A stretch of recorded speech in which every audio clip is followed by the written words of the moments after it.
De manera que estas clases lo vamos a tener que hacer en dos partes, porque en una parte es imposible dictar toda la clase de arritmias en una sola clase, por más que uno quiera hacer resumen. Vamos a hablar sobre las arritmias cardíacas. ¿Qué son las arritmias cardíacas? Hasta hace, digamos, yo diría que hasta hace 20 años de arritmias cardíacas se sabía poco. Después se dio un salto espectacular cuando apareció la electrofisiología. ¿Ya? Y ahí empezó a conocerse más sobre arritmias cardíacas. Vamos a empezar con la definición. ¿Qué cosa es una arritmia cardíaca? Primero, todos nosotros los humanos tenemos pues un ritmo cardíaco, ¿no? Un ritmo cardíaco que nosotros podríamos considerarlo normal. ¿Y cosa sería una arritmia cardíaca? Todo aquel que difiere de ese ritmo cardíaco normal. Así de simple. O sea, todo un ritmo que es diferente al ritmo sinusal normal. Y quiere decir, en los humanos el ritmo normal es el sinusal, el cual puede ser producido por un disturbio en el inicio, o sea, en la formación, en el origen de los impulsos, puede ser producido por un trastorno en la conducción de los impulsos o ambos, o sea, ambos mecanismos, tanto el inicio como la conducción de los impulsos. ¿No? Pero el inicio, o sea, el origen de los impulsos, ¿dónde puede darse? Puede darse en el nodo sinusal. Y si se da fuera del nodo sinusal, entonces le llamamos ectópico. La frecuencia o el ritmo puede ser regular. El ritmo, perdón. El ritmo puede ser regular o irregular y la frecuencia puede ser acelerado, hablamos de taquiarritmias, muy lentos, bradiarritmias, o puede tener una frecuencia relativamente normal, ¿no? ¿Cuál es la frecuencia normal de un ritmo sinusal? Entre 60 y 100.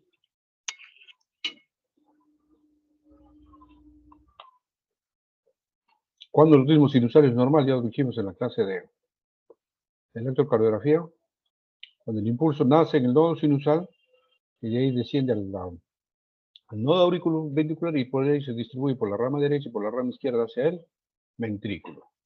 De tal forma que desde su origen del impulso nos va a dibujar este complejo de ondas como vemos aquí.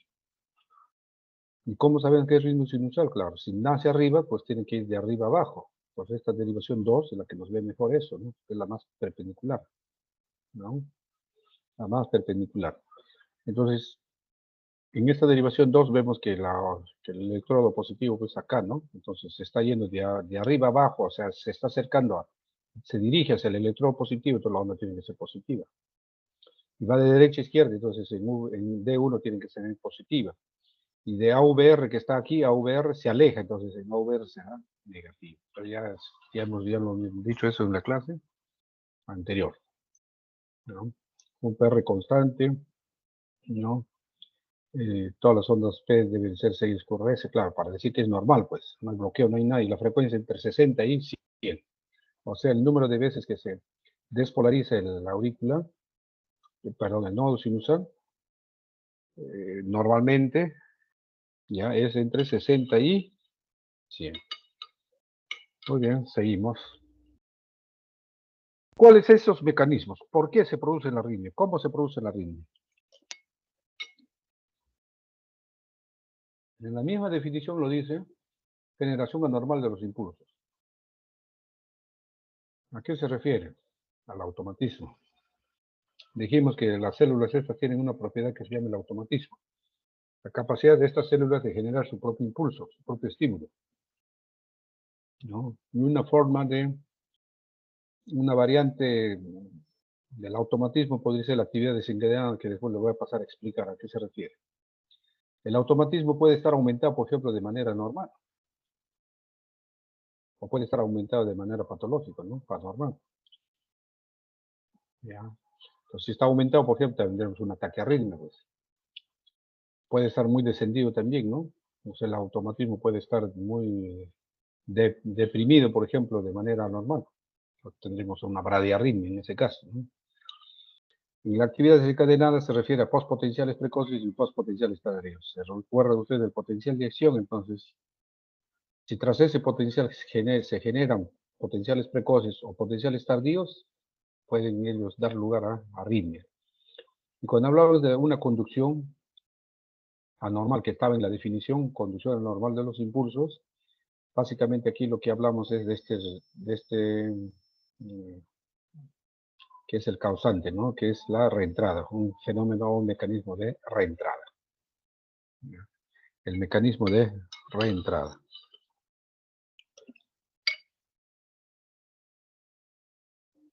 El automatismo, ya dijimos, las células pueden tener automatismo, no. De nodo sinusal aurículo 22 cis presentan actividad automática. El que tiene más elaborada la actividad automática es el nodo sinusal, que no, que en la fase 4 tiene la propiedad de que se desplaza hacia el umbral, ¿no? Eso ya dijimos que esa es la fase de despolarización diastólica espontánea. Llega al umbral y va a desencadenar un potencial de acción. ¿Ya? Entonces, esta propiedad está mejor elevada en el nodo sinusal, por eso que el nodo sinusal es tomando el ritmo. Ocurre con ciclos diferentes, a frecuencias distintas en diferentes regiones del corazón, obviamente. De aquí es 60 y 100, aquí es un poco menos, de aquí es 15 alrededor de 40, ya lo sabemos eso. ¿Ya? El nodo sinusal sabemos que ya es el marcapaso dominante. ¿Por qué? Porque tiene su frecuencia, o sea, las veces que se despolariza es más rápido que los demás. Y como tal es el que gobierna, pues el que dirige todo.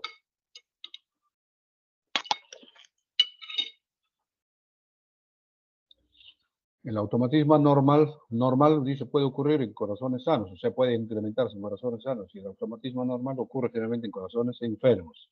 ¿Ya? O sea, esto puede aumentar y generar o dar lugar a arritmias. Muy bien. El automatismo normal puede estar aumentado de forma, digamos, normal en corazones sanos, por ejemplo, el ritmo sinusal, taquicardia sinusal. Pues. Puede un foco auricular estar aumentado, entonces tendrá taquicardia auricular, ¿no? O un nodo de la unión, a nivel de la unión puede estar aumentado tenga el automatismo, entonces tendría que una taquicardia nodal, por ejemplo, ¿no? O a nivel de His-Purkinje, por ejemplo, puede estar aumentado el automatismo en alguna parte. Entonces ahí voy a tener una taquicardia ventricular en este caso, porque el His-Purkinje está a nivel de los ventrículos. Y el automatismo normal ya, cualquiera de estas estructuras puede aumentar cuando el corazón está enfermo, por ejemplo, en situaciones de isquemia, de infarto, cuando hay efectos de catecolaminas, parasístoles, etc. Seguimos. Generación anormal de los impulsos. O sea, el automatismo puede estar aumentado de manera en corazones sanos o enfermos, de manera normal o anormal. A esto nos referimos cuando no tenían automatismo y esto es el que les da la función automática. Obviamente, el nodo sinusal es el que tiene mejor elaborada esta función automática, ¿no? Y la actividad desencadenada se refiere a los postpotenciales que ya dijimos que en la clasificación, ¿no? En los mecanismos. La actividad desencadenada es simplemente postpotenciales o postdespolarizaciones, ¿no? Que pueden ser tardías cuando ocurre en fase 2 o 3 y tardías cuando ocurre en fase 4. O sea, en fase 3 o 4 del potencial de acción me estoy refiriendo. Estos postpotenciales, postdespolarizaciones, ocurren antes de completarse la reacción durante la fase 2 o 3 tempranas y las tardías ocurren en la fase 4. En algunos ejemplos en donde podrían desencadenarse arritmias por esta actividad desencadenada o incrementada, por ejemplo, precoces, QT prolongados. Todos los que tienen QT prolongado de forma congénita o tardía, digo de forma congénita o adquirida, pueden desarrollar pues, arritmias, ¿no? Generando postpotenciales precoces.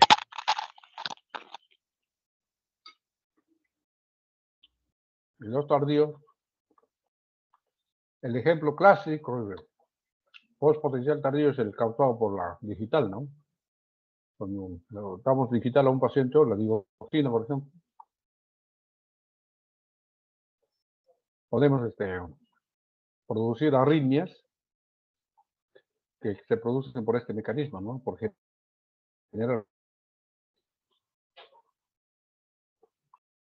¿Qué otras me pueden generar? Por potenciales tardíos, ¿qué otras situaciones? Catecolaminas, fenómenos de reperfusión. En el QT, prolongado también. O sea, en el QT pueden presentarse arritmias por postpotenciales precoces o postpotenciales tardíos. ¿A qué se refiere ese postpotenciales?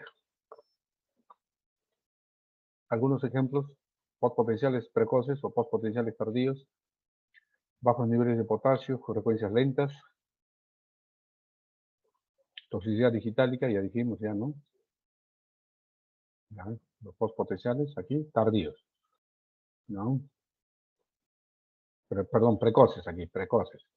La intoxicación por quinidina es el ejemplo típico de una generación de arritmias por quinidina, es un ejemplo típico cuyo mecanismo es los postpotenciales precoces. Y los tardíos es por la digital, ya lo dijimos anteriormente, ¿no? También niveles de adrenalina, niveles de calcio en la sangre, los extrasístoles, pues, los extrasístoles prematuros son pues causados por este mecanismo, ¿no? Postpotenciales tardíos. ¿Ya?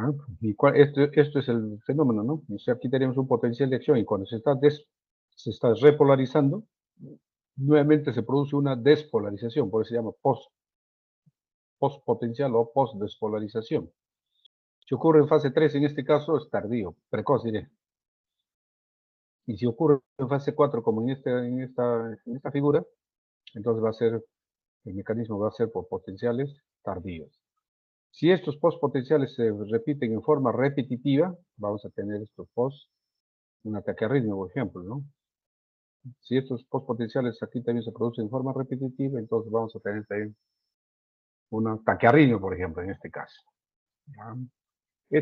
Aquí se genera el automatismo, aquí es como que hubiera algo de sensibilidad de ese automatismo, por ejemplo. O sea, nuevamente se sensibiliza para generar otro potencial cuando se está recuperando recién, por decirlo. ¿Ya? Eso sería el mecanismo.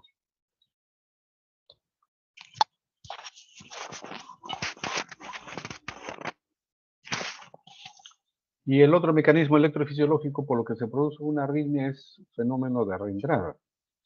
Para el fenómeno de reentrada, para que ocurra este fenómeno de reentrada, tiene que haber ciertos requisitos, digamos. Primero, que haya un circuito, pero un circuito cerrado. Por ejemplo, este es un circuito abierto. Aquí nunca se podría producir ese fenómeno de reentrada. Aquí tal vez, porque aquí sí hay un circuito cerrado, pero tiene que haber otro, ¿ya? Otro requisito, que se produzca un bloqueo en uno de los brazos. Por ejemplo, aquí se ha bloqueado. Entonces, al bloquearse este impulso que desciende, este impulso va a descender por el otro brazo y va a ascender de esta forma. Pero no se va a producir la reentrada, ¿por qué? Porque le falta otro requisito. Porque este ha subido tan rápido que ha chocado contra este impulso que está descendiendo. Entonces ahí se estrellan y desaparecen ahí. ¿Ya? Pero aquí, ¿qué pasa en esta parte? Aquí el impulso desciende y aquí se bloquea. Entonces desciende por el otro brazo, pero más lento. Entonces ese es el tercer requisito, que la conducción sea lo más lento posible para que este impulso después cuando ascienda por acá, ya encuentre esta vía libre, ya sin la actividad de este impulso que descendió. Y al encontrar libre, lo invade, entonces otra vez empieza a circular. Entonces empieza a producirse, digamos, a circular como digamos, pues como un circuito cerrado, ¿no? Gira, gira, gira, gira. Entonces, tres son los requisitos que tienen que producirse, que tiene que haber para que se produzca este fenómeno de reentrada. Un circuito cerrado, una conducción, un bloqueo unidireccional y una conducción lenta en uno de los brazos. ¿No? Eso es así. Entonces, el impulso al descender por acá, pues va a dar vueltas y vueltas y vueltas. Entonces, el impulso está generando, digamos, múltiples eh, veces por la misma región, entonces, pero cada vez que dispara, va por acá, te va al ventrículo, pues, entonces tenemos un ataque arritmia, ¿no? Este circuito puede ser anatómico o funcional. Anatómica cuando existe, por ejemplo, el haz de His y una vía accesoria. El haz de His y una vía accesoria, por ejemplo, establecen un circuito entre ambos. Entonces, anatómica, que sí, existe. Si yo los diseco, lo voy a encontrar. Y funcional es cuando simplemente han variado las características electrofisiológicas de un grupo de células frente a otro, de manera que, por ejemplo, un grupo de células conduce más lento que el otro lado.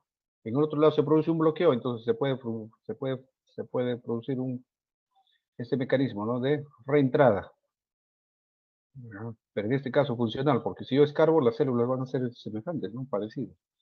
Ordenada se refiere a que cuando el circuito tiene la misma dimensión, o sea, por ejemplo, tiene 300 milisegundos, pues siempre va a ser 300 milisegundos. Aleatorio es cuando varía, latido a latido puede variar, ¿no? Latido a latido puede variar, aleatorio, ¿no? El mecanismo de reentrada aleatoria es lo que se asume que es el que causa la fibrilación auricular, ¿no? De la clase anterior que ya lo dije, cuando el ritmo es caótico, entonces se dice que es aleatorio el mecanismo por lo que se produce la arritmia auricular. Aquí están las condiciones, ya lo dijimos, un circuito cerrado, bloqueo unidireccional y una conducción lenta de uno de los brazos. Entonces, producido esos tres, dado estos tres requisitos, pues el fenómeno de reentrada puede producirse, ¿no?, en cualquier momento. Muy bien. La reentrada, por ejemplo, algunos ejemplos de arritmia por reentrada. Tenemos la taquicardia recíproca ortodrómica, es decir, en la vía accesoria, cuando tenemos vía accesoria, la taquicardia intradural, o sea, la reentrada se produce dentro del nodo auriculoventricular, ¿no?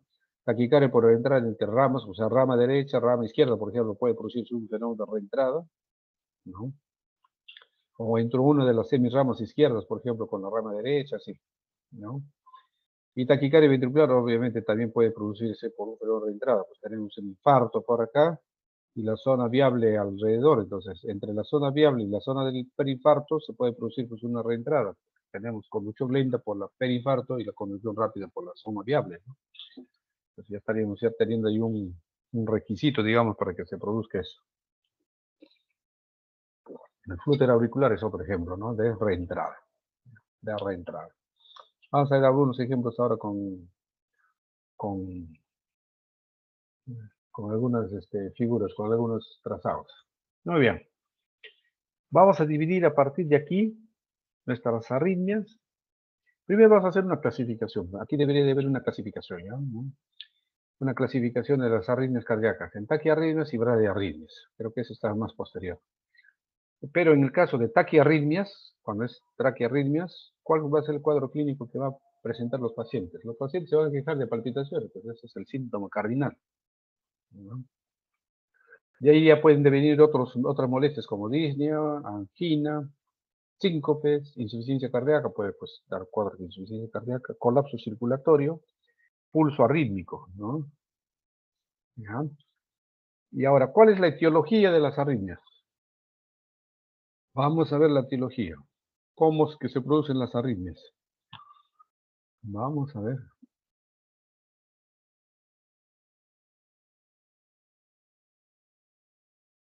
Doctor, una pregunta. Cuando usted mencionaba los mecanismos, mencionó el precoz, el tardío y también el de reentrada. ¿Cuál es más común o todos son iguales? El más común es las reentradas, pues. La reentrada. Ahora vamos a ver por qué. Etiología, causas de las arritmias. Los síndromes arritmogénicos en corazones sanos. Cualquiera de ustedes puede presentar una arritmia, claro que sí, si tienen corazón sano. Puede presentarse también. Asociado, dice, con arritmias crónicas o paroxísticas. Paroxísticas que son, que aparecen y desaparecen, pues, y crónicas ya son permanentes, ¿no? En individuos sanos, dice, sanos prácticamente.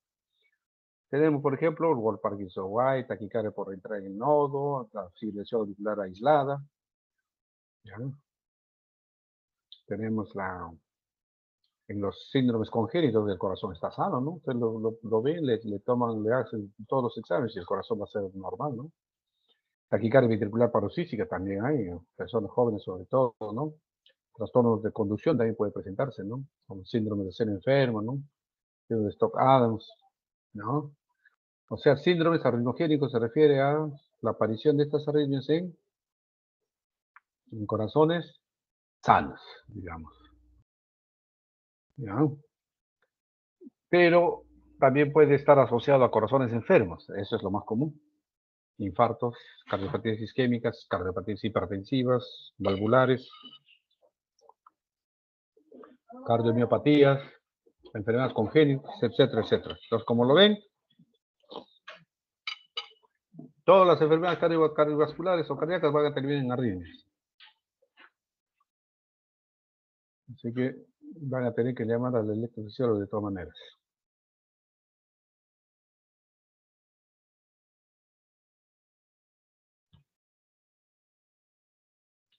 Ahora, puede haber situaciones que empeoran o que favorecen o que son capaces de causar una arritmia. ¿Ya? O sea, factores precipitantes de arritmia, pero que no son cardíacos. O sea, no necesariamente tiene que haber un problema cardíaco. Por ejemplo, una sepsis puede producir arritmias, claro. Un hipotensión, shock, anemia, claro que sí. La anemia, ¿cuál es la arritmia que más frecuente produce la anemia? Ah, ¿cuál cree? La taquicardia sinusal, ¿no?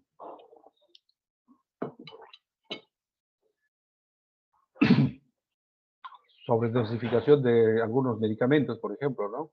Digitales, los antiarrítmicos, los antidepresivos tricíclicos, los simpáticos miméticos, parasimpáticos miméticos, antibióticos también, ¿ah? Aquí hay un antibiótico que puede generar arritmias, es la, caramba, ¿cómo se llama esto? Que muchos utilizan infecciones urinarias.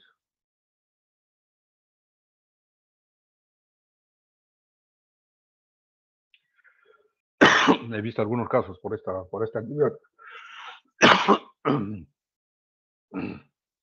La ciprofloxacina, ya me acordé. La ciprofloxacina. La ciprofloxacina. Trastornos electrolíticos, la hipercalemia te producen arritmias, la hipomagnesemia, la hipercalcemia, también producen arritmias, ¿ya? Todo eso da lugar a arritmias. Pero también tenemos trastornos endocrinológicos que nos pueden dar arritmias, claro, lo más común, lo más frecuente es los problemas tiroideos. La enfermedad paratiroidea también puede generar arritmias, sí, también. ¿Qué pasa si yo estoy colocando un catéter al paciente, ¿no? Estoy haciendo un procedimiento y estoy introduciendo un catéter, por ejemplo, un catéter central. Si esto llega al corazón y puede producir estímulos en el corazón, también puede producir arritmias. ¿Ya? Y cambios en el tono nervioso autonómico, claro, cuando ustedes van a dar examen, por ejemplo, no les da taquicardia a algunos se desmayan. Bueno, pues cambios en el tono nervioso autonómico, puede ser, ¿no? Si el tono vagal está aumentado, puede producir bradiarritmias, ¿no? Pero si el tono simpático está incrementado, más bien tendrán pues taquiarritmias, ¿no? Incremento del tono vagal, por ejemplo, puede dar lugar a fibrilación auricular, ¿no? Incremento del tono simpático, pues a arritmias, sobre todo extrasístoles, ¿no? Más frecuentemente dan lugar a extrasístoles. Ya, entonces, esa sería hablando de la etiología, causas. Esto es lo que debía haber ido antes. Bueno, después lo arreglo. Las arritmias se clasifican según la frecuencia cardíaca en taquiarritmias y bradiarritmias. Taquiarritmias, vamos a hablar ahora sobre de taquiarritmias, lo que les decía, ¿no? Bradiarritmias ya es una clase aparte. Según la forma del QRS, puede ser el QRS ancho, puede ser el QRS estrecho. El ancho puede ser regular o irregular y en ambos casos puede ser irregulares o irregulares. Pero hay que identificar QRS ancho y QRS estrecho, ese es el problema. No es simple. Causas de taquicardia o sea, algunos ejemplos de taquicardia con QRS estrecho. La taquicardia sinusal puede ser QRS estrecho, ¿no? Taquicardia auricular, paroxística o no. El flúter, fibrilación auricular, taquicardia intranodal, taquicardia recíproca ortodrómica, la taquicardia ventricular, también puede haber con QRS estrecho. Sí, con relativamente QRS estrecho puede haber taquicardia ventricular, sí.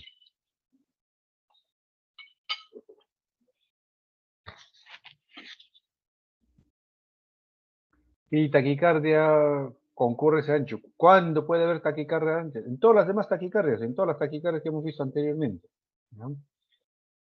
Si hay bloqueo de rama preexistente o funcional. Por ejemplo, si hay un bloqueo de rama derecha, va a tener imagen de rama derecha, pues va a ser, por ejemplo, una taquicardia sinusal con QRS anchas. Claro, cualquiera de esas taquicardias pueden tener QRS anchos. ¿Ya?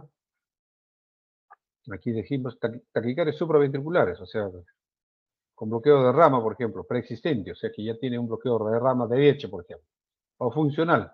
Y sí, cuando aumenta la frecuencia, una de las ramas se bloquea, por decir. ¿Ya? O puede haber por conducción retrógrada por una rama, eso lo vamos a ver ahora. ¿Ya? Puede ser por una vía accesoria, ¿no? Y las taquicardias ventriculares. Ahora vamos a ver algunos mecanismos de aquí. Por ejemplo, aquí tengo el nodo auriculoventricular, la rama derecha y la rama izquierda, con su hemirrama superior y una hemirrama inferior. Inferior posterior, superior anterior.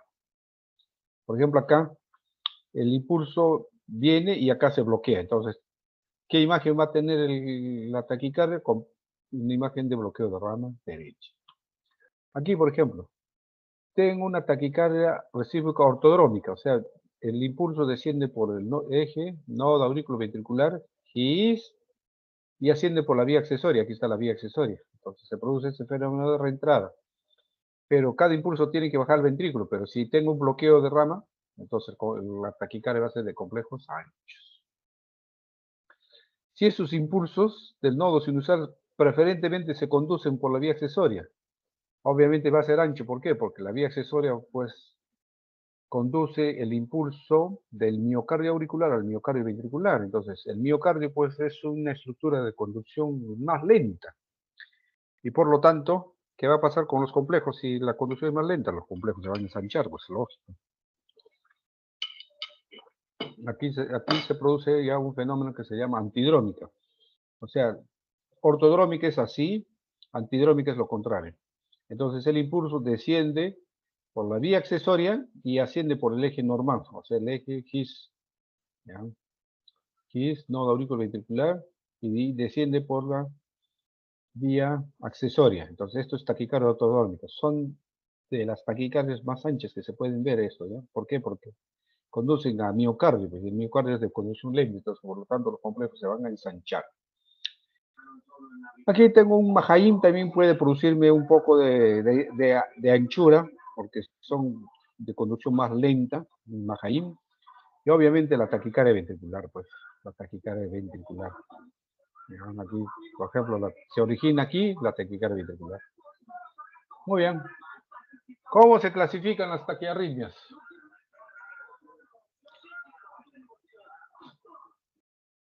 Las taquiarritmias se clasifican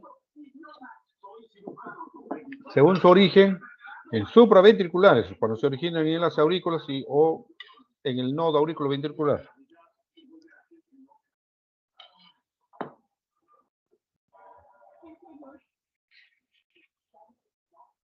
Y las arritmias ventriculares cuando se originan a nivel de los ventrículos. Supraventriculares dijimos dos tipos, ¿no? Origen auricular, la taquicardia sinusal, pues. Puede haber una taquicardia sinusal fisiológica. Por ejemplo, si yo me pongo a bailar, mi corazón se acelera, pues a 110, 120. Fisiológica. Si yo tengo un proceso febril y voy a estar con taquicardia, será patológica, secundaria, una infección, por ejemplo, ¿no? Idiopática es cuando ya no se sabe, pues hay algunos pacientes que tienen tendencia a tener la frecuencia un poco alta o elevada, ¿no? Taquicardia por reentrada, sinusal auricular.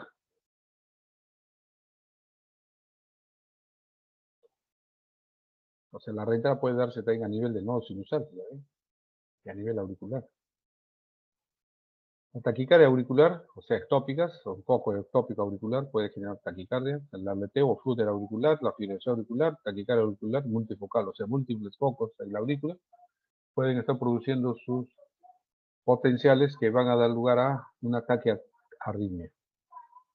Y en las que se originan o tiene la unión auriculoventricular como parte del elemento necesario para que esta arritmia se produzca, tenemos aquí las taquicardias por reentradas intranodales, las que se producen en el nodo auriculoventricular, ¿ya? Que puede ser taquicardia intranodal, por se llama así, ¿no? Puede ser típico, atípico, excepcionales, bueno, hay una amplia variedad. La taquicardia de la unión, que no es paroxística, esto generalmente es por reentrada aquí es por automatismo aumentado. Taquicardias en las que participan vías accesorias, ya lo dijimos ya. La taquicardia ortodrómica, la antidrómica, la pseudoantidrómica, etcétera, etcétera. La taquicardia auriculoventricular por Mahaim, ya lo vimos, y taquicardia auriculoventricular incesante, ese es de Kumel, la taquicardia de Kumel, ¿no? Porque él fue el que lo describió perfectamente. Miren la amplia variedad de arritmias que hay. Y a nivel ventricular, ¿qué arritmias tenemos a nivel ventricular? Tenemos ahí extrasístoles, parasístoles, monomorfa sostenida, no sostenida, polimorfa, torsades de Points, repetitiva, o en salvas de Galabardín, fascicular, catecolamín dependiente, bidireccional, displasia del ventrículo derecho, arritmógeno del ventrículo derecho, flúter aleteo ventricular, fibrilación ventricular. Bueno, es amplio. ¿Cómo diagnosticamos una arritmia? ¿Cómo diagnostico una taquiarritmia? Me tengo que basar ¿en qué? En el electrocardiograma. Pues.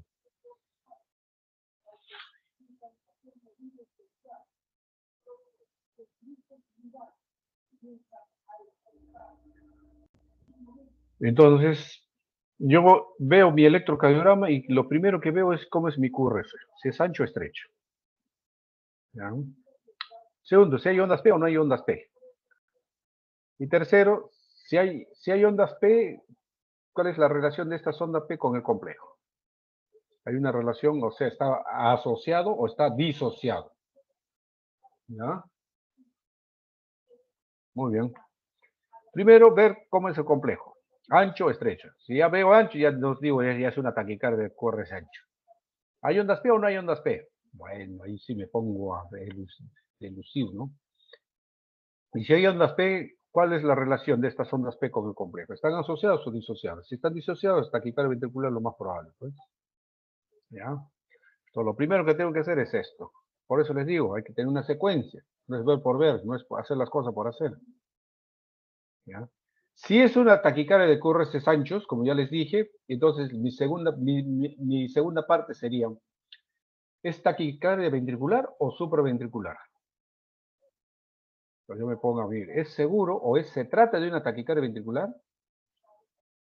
Entonces yo le pregunto al paciente, ¿tiene alguna enfermedad de fondo? O sea, ¿cuál es la cardiopatía subyacente? Si hay una cardiopatía subyacente y tiene QRS anchos, a esto yo lo trato como taquicardia ventricular, hasta no demostrar lo contrario. ¿Ya? ¿Y cuál es su repercusión hemodinámica o clínica? O sea, ¿cómo lo está poniendo al paciente? Muy mal, muy enfermo y todo esto. Esto no es absoluto. Hay taquicardias ventriculares que los pacientes lo toleran perfectamente, así como taquicardias supraventriculares que no son tolerados, ¿no? ¿Ya? Pero si la repercusión hemodinámica, ¿en qué tipo de taquicardia se dan con más intensidad y más frecuencia? Obviamente, la taquicardia ventricular, ¿no? Entonces, veo mi taquicardia y ya veo ya que es de QRS anchos. Entonces, mi pregunta es, ¿será taquicardia ventricular o no? Entonces, bueno, digo, pregunto pues al paciente, ¿y usted ha tenido alguna vez algún problema con el corazón? Pues, bueno, tuve el año pasado un infarto, taquicardia ventricular. Pero si me dice, no tuve nunca nada, doctor, hasta hoy día que recién vengo con estas palpitaciones aceleradas. Ay, ay, ay, ya me malogró mi noche de guardia. Entonces tengo que seguir deduciendo, tengo que seguir pensando. ¿Cuál es su repercusión hemodinámica? El paciente está bien sentadito, tranquilo y todo. Carajo, yo digo, ¿esto parece? No es, no, de repente no es ventricular, digo, ¿no? Supraventricular puede ser. Pero para eso yo tengo que saber, pues, cuáles son los mecanismos de las aberrancias. ¿Por qué se produce una aberrancia? ¿Y qué cosa es una aberrancia primero? Es el ensanchamiento del complejo, pues, ya sea por una conducción lenta o por un bloqueo. Y esta aberrancia puede producirse por dos mecanismos, ¿ya? En taquiarritmias, por aberrancia de fase 3 o por conducción retrógrada oculta. Y el tercer mecanismo es cuando ya la frecuencia es lenta, ¿no? De fase 4. Aberrancia de fase 3, súbito acortamiento de la longitud de ciclo. Y la conducción retrooculta es cuando se produce por una de las ramas de las tejidas. Vamos a ver si se puede explicar esto bien. Ejemplo, Bueno, ¿qué tengo yo aquí?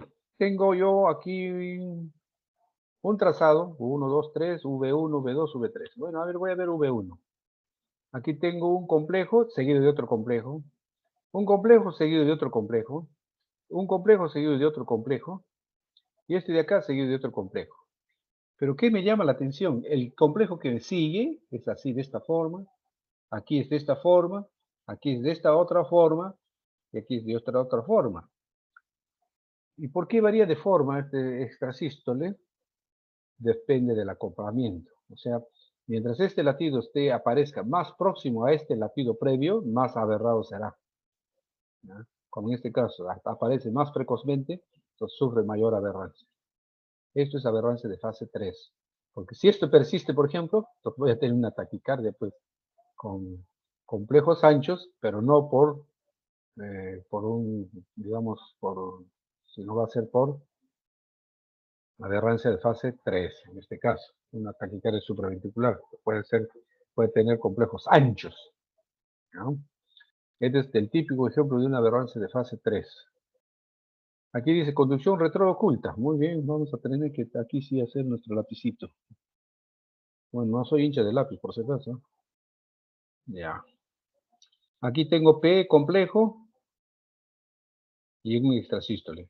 Entonces tengo acá P que baja al nodo aurículo ventricular y al ventrículo. Muy bien, eso es lo que tengo ahí. Pero aquí aparece un extrasístole.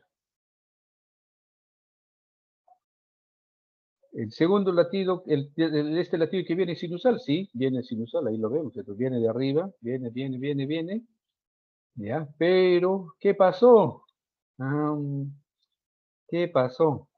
El impulso en V1 era así y ahora tiene un patrón bloqueo de rama derecha. ¿Qué quiere decir esto? Obviamente aquí a nivel ventricular yo tengo mis dos ramitas, pues, mi ramita derecha y mi ramita izquierda. Este impulso ventricular ha invadido mi rama derecha. Entonces el impulso al descender encuentra esta rama derecha bloqueado por este impulso de la extrasístole, entonces se conduce por la rama izquierda. ¿Me entienden? Entonces hay una conducción retrógrada oculta de una de las ramas de la SGIS, en este caso la rama derecha. El siguiente impulso es nodo sinusal también. Viene por acá, igualito. También se bloquea, sigue bloqueado. ¿Por qué? Porque el impulso que descendió por esta rama invadió esta rama. Y así. Esto va a ser así, va a ser así, y esto así. Esto va a ser así, va a ser así, va a ser así. Entonces este es el impulso de acá, de ese. Entonces va a seguir siendo invadido por el impulso. Entonces el impulso desciende como si fuera un bloqueo de rama derecha, hasta que este otro extrasístole rompe este circuito, este fenómeno, y se produce aquí ya la normalización. ¿Ya? Típico ejemplo de una conducción retrógrada oculta. Si en esta situación estaría en taquicardia, tendríamos una taquicardia de complejos anchos tipo patrón bloqueo de rama derecha. ¿Ya?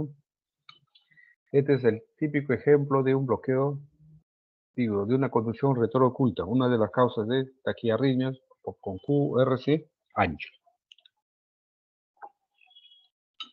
Obviamente aquí la taquicardia no sería ventricular, pues sería supraventricular.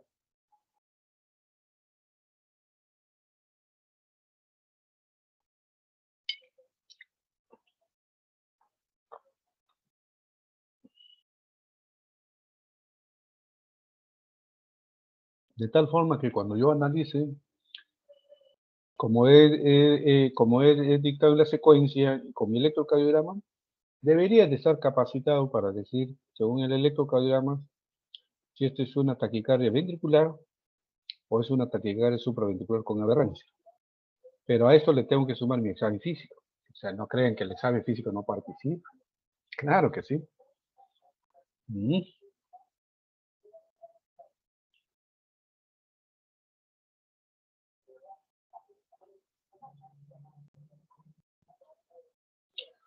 Bueno, el examen físico, ¿qué cosa tendré que buscar cuando examino a mi paciente? Signos de disociación auriculoventricular.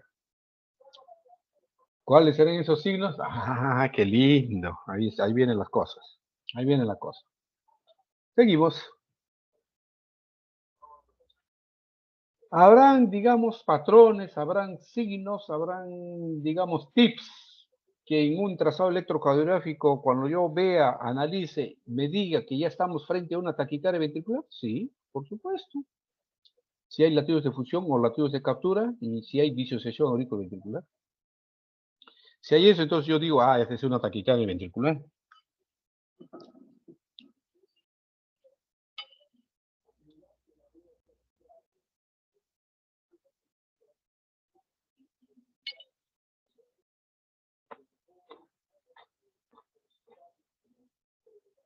Aquí tenemos un trazado. Veo, vaya, una taquicardia de Cúmulo de sus anchos, ahí lo veo. Pero ¿qué me llama la atención?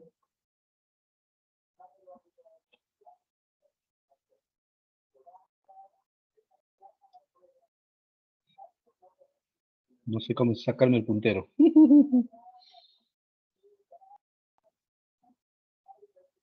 Ahí decía opciones de puntero. Ay, ¿Decía? sí, ya tiene el puntero. ¿Y ahí? Ahí, arriba, puntero láser. Sí, pues, pero lo pongo y sigue siendo láser. Ya salió. Ya. Entonces, por ejemplo, acá veo V1. V1 que patrón tiene el bloqueo de rama derecha. Pero ¿qué me llama la atención? Estos latidos de acá. Que tengo otro latido aquí. Otro aquí. Y si yo lo veo acá, parecen ser los latidos normales, ¿no? Lo que normalmente podría ver son latidos de fusión. O son latidos de captura. Fusión es cuando es entre ancho y estrecho, ¿ya? Y captura es puramente estrecho. Aquí puramente estrecho parece ser latidos de captura. Qué lindo, qué bonito trazado. Entonces voy a ver si hay ondas P, pues sí, en 2 o en 3 busco mejor, en 2. Acá aparentemente no veo onda P. Qué bonito, aquí ya vi. 1. Ya no veo otro. Pero parece que aquí esta onda T es más o menos así y esto está más elevado.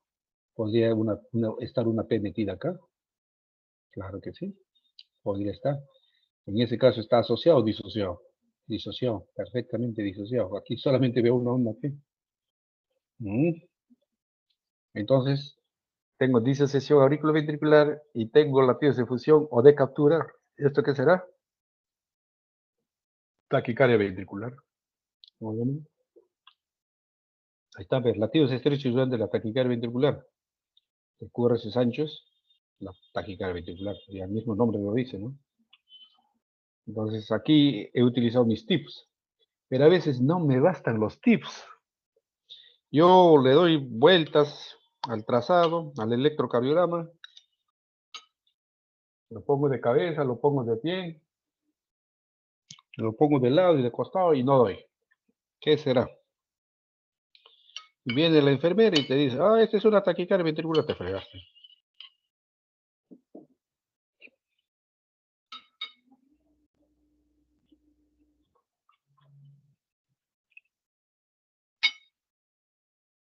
¿Por qué? Porque no empleaste este algoritmo.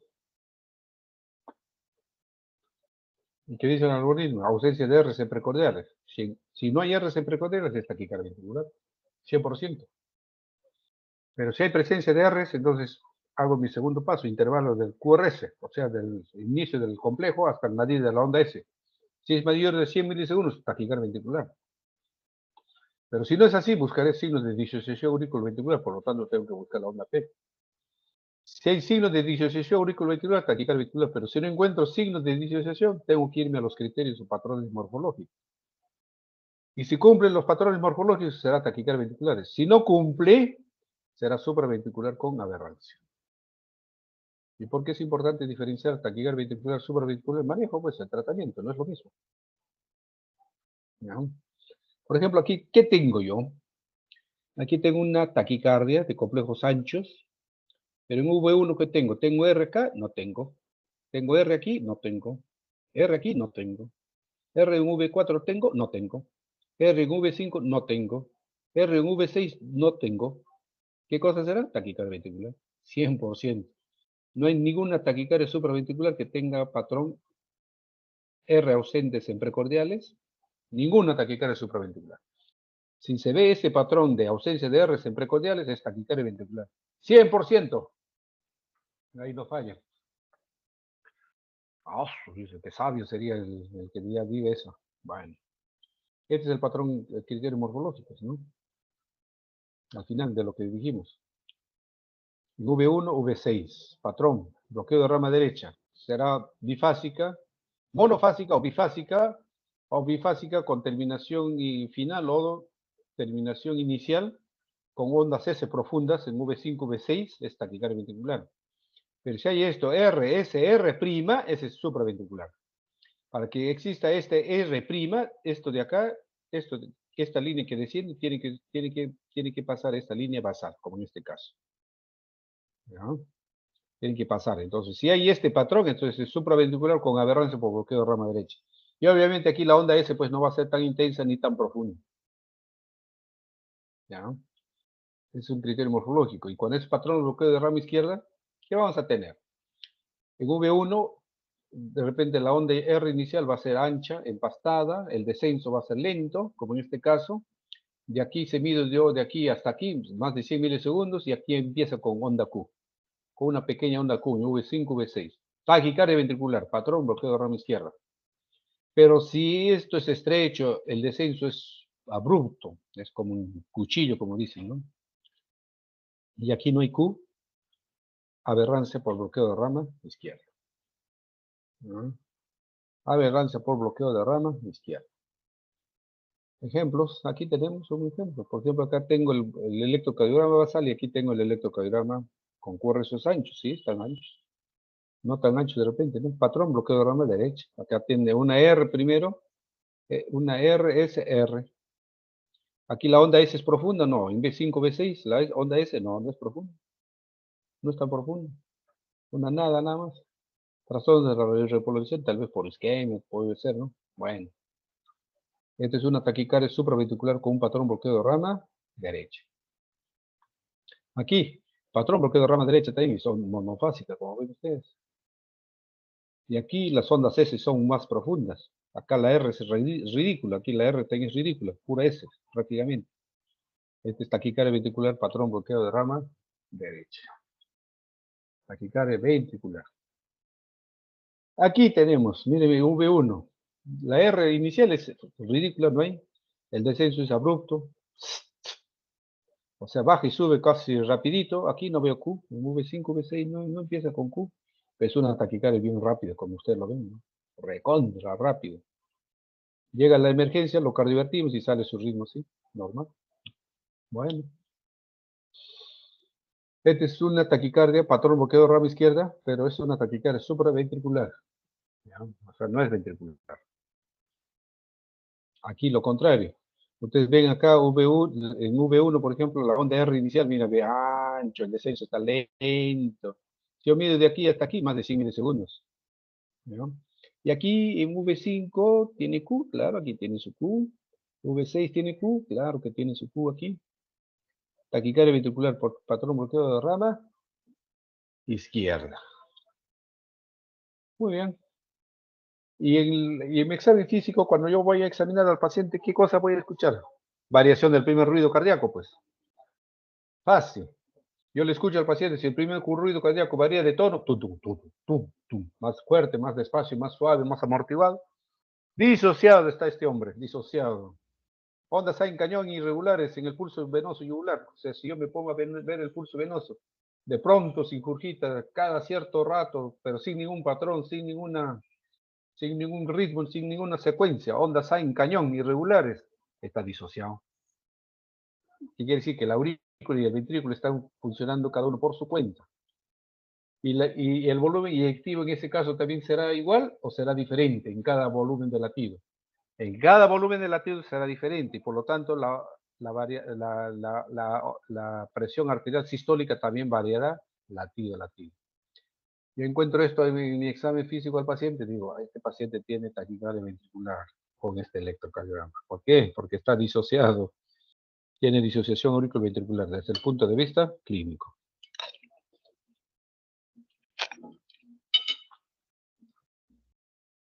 Algunos ejemplos. Bueno, taquicardia sinusal, esto no es, pues esta es fibrilación auricular, ya lo dijimos en la próxima clase, en la anterior clase, ¿no? No hay ondas P, es un mamarracho de ondas, y los complejos se repiten acá en forma irregular, como los ven, es fibrilación auricular. Este es un flúter auricular, ¿no? Que puede ser, aquí puede ser regular, o irregular también puede haber, ¿no? Aquí hay P's de varias formas. Miren, esta es una P, esta es otra P, ¿ya? No, después,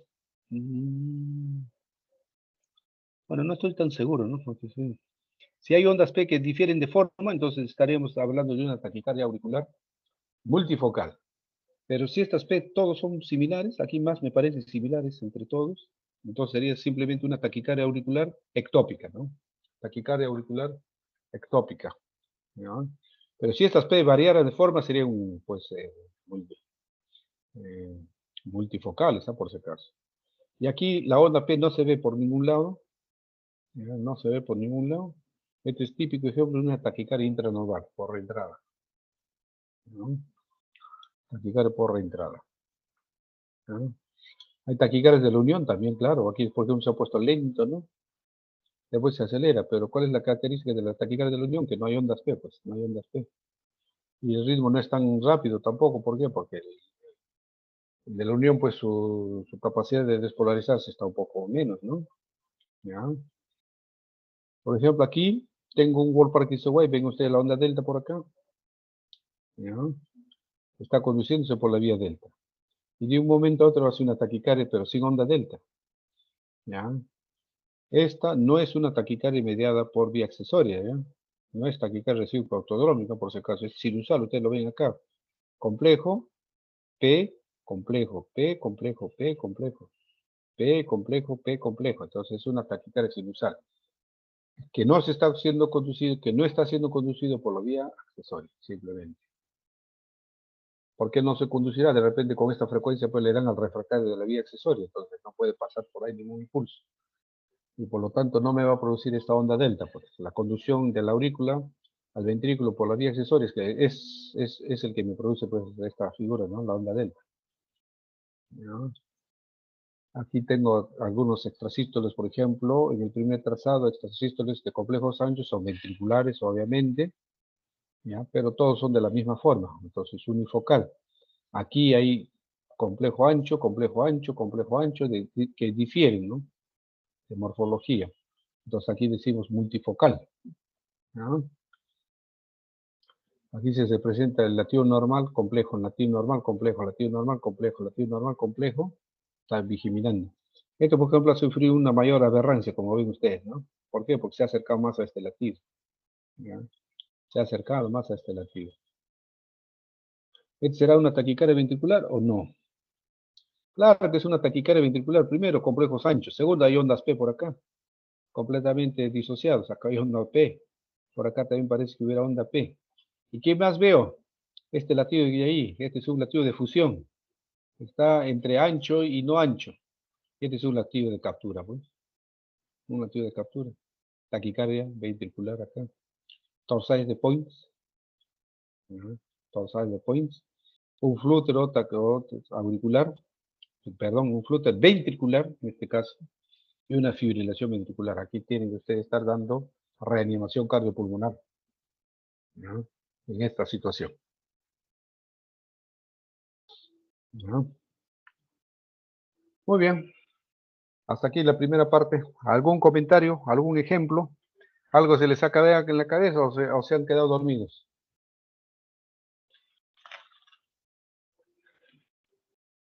Delegado, delegada, a ver, dime, ¿cómo es?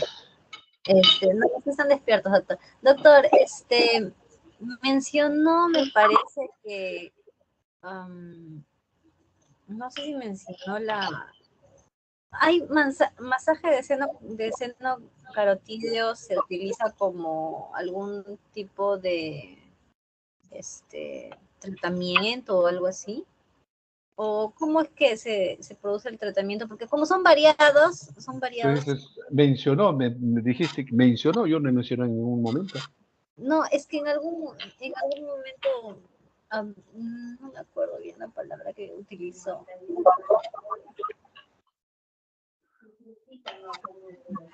Dentro del arsenal terapéutico, el masaje del seno carotídeo puede ser una opción, sí, eso sí. Me he olvidado lo que dijo, doctor, pero ya lo voy a recordar. ¿Alguna otra pregunta?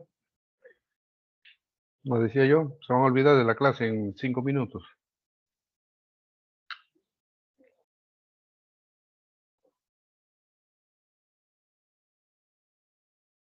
¿Nadie quiere preguntar nada? ¿Todo entendido?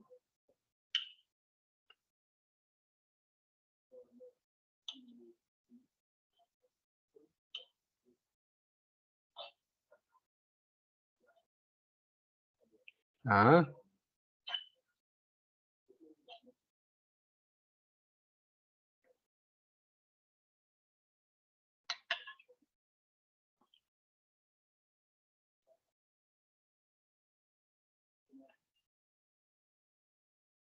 todo entendido. Tan sabios.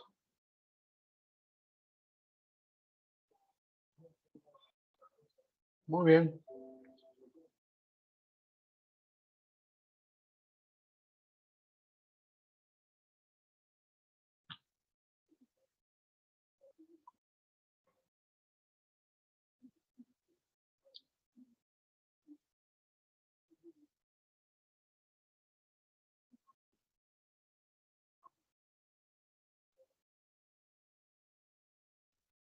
¿Quiénes son los de mi grupo?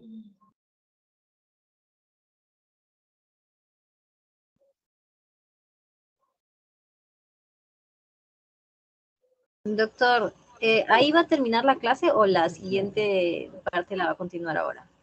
¿Quieren la siguiente clase? No, le pregunto, porque como tienen la diapositiva abierta. Ya lo estaba por cerrar ya. Ah, ok. Más bien quiero que se queden los de mi grupo, es lo que les iba a decir, ¿no?